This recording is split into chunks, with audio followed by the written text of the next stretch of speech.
বট বাহিনীর অনলাইনে হেনস্থার শিকার হলেন প্রধানমন্ত্রী তারেক রহমানের কন্যা জাইমা রহমান। প্রতিবেদন।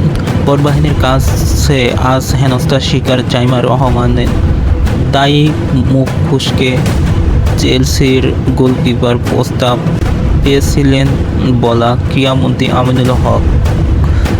তিনি বলেছিলেন, ক্রীড়ামন্ত্রী আমিনুল ইসলামের একটা ভুলের মাসুল দিতে হচ্ছে বট বাহিনীর কাছে প্রধানমন্ত্রী তারেক রহমানের কন্যা জাইমা রহমানকে।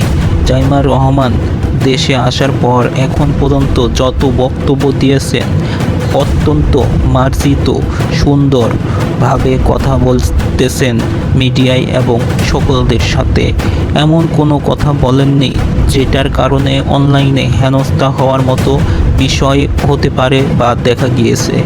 কিন্তু আজ এই মানুষটাই এদেশে এসে কি পরিমাণ অনলাইনে নোংরামের শিকার হচ্ছেন এই বট বাহিনীর জন্য একটাবার ভাবতে পারছেন আপনারা? আর প্রধানমন্ত্রী কি ভাবছে একটাবার কাদের বসিয়েছেন ক্ষমতার চেয়ারে, সেটা অবশ্যই ভাবার দরকার মাননীয় প্রধানমন্ত্রীকে। কোথায় কি বলতে হবে, কোন জায়গায় কথা বলতে হবে এবং কোন কথা বলতে হবে সেটাই এখন পর্যন্ত, এবং কিভাবে কথা বলতে হবে যা নেত্রীদের জানা নাই, সেটা অবশ্যই প্রতিটা এমপি মন্ত্রীর জানতে হবে। জাইমা রহমান হয়তো বুঝে গেছেন এটা বাংলাদেশ, এখানে এভাবেই নিজেকে অভ্যাসে পরিণত করে নিতে হবে। সামনে যেহেতু রজনীতি আসবেন, সেহেতু ধৈর্য তাকে ধরতেই হবে। রাজনীতি এত সহজ নয় সেটা বুঝে গিয়েছেন।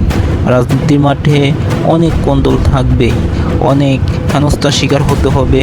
আর এটা রাজনীতি একটা হেনস্থার শিকার বট বাহিনীর কাছে।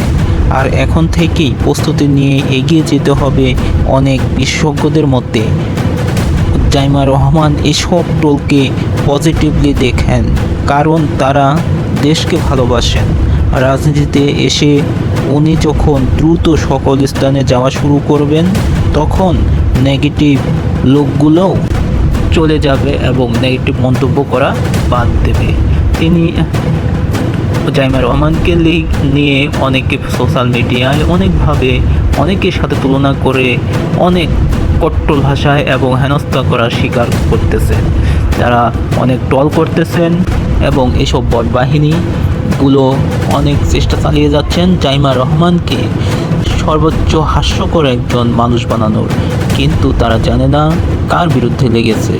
অবশ্যই এই নিউজটি যাদের ভালো লেগেছে এবং সকল তথ্য পেতে আমাদের চ্যানেল এবি নিউজে সাবস্ক্রাইব করবেন এবং নোটিফিকেশন অল ক্লিক করে সবার আগে নিউজটি পেতে অবশ্যই সাথে থাকবেন।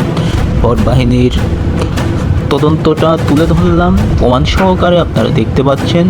আজকের মতো এই পর্যন্তই। ভিডিওটি শেয়ার করে ছড়িয়ে দিবেন, সকলদের দেখার সুযোগ করে দেবেন। আল্লাহ হাফেজ।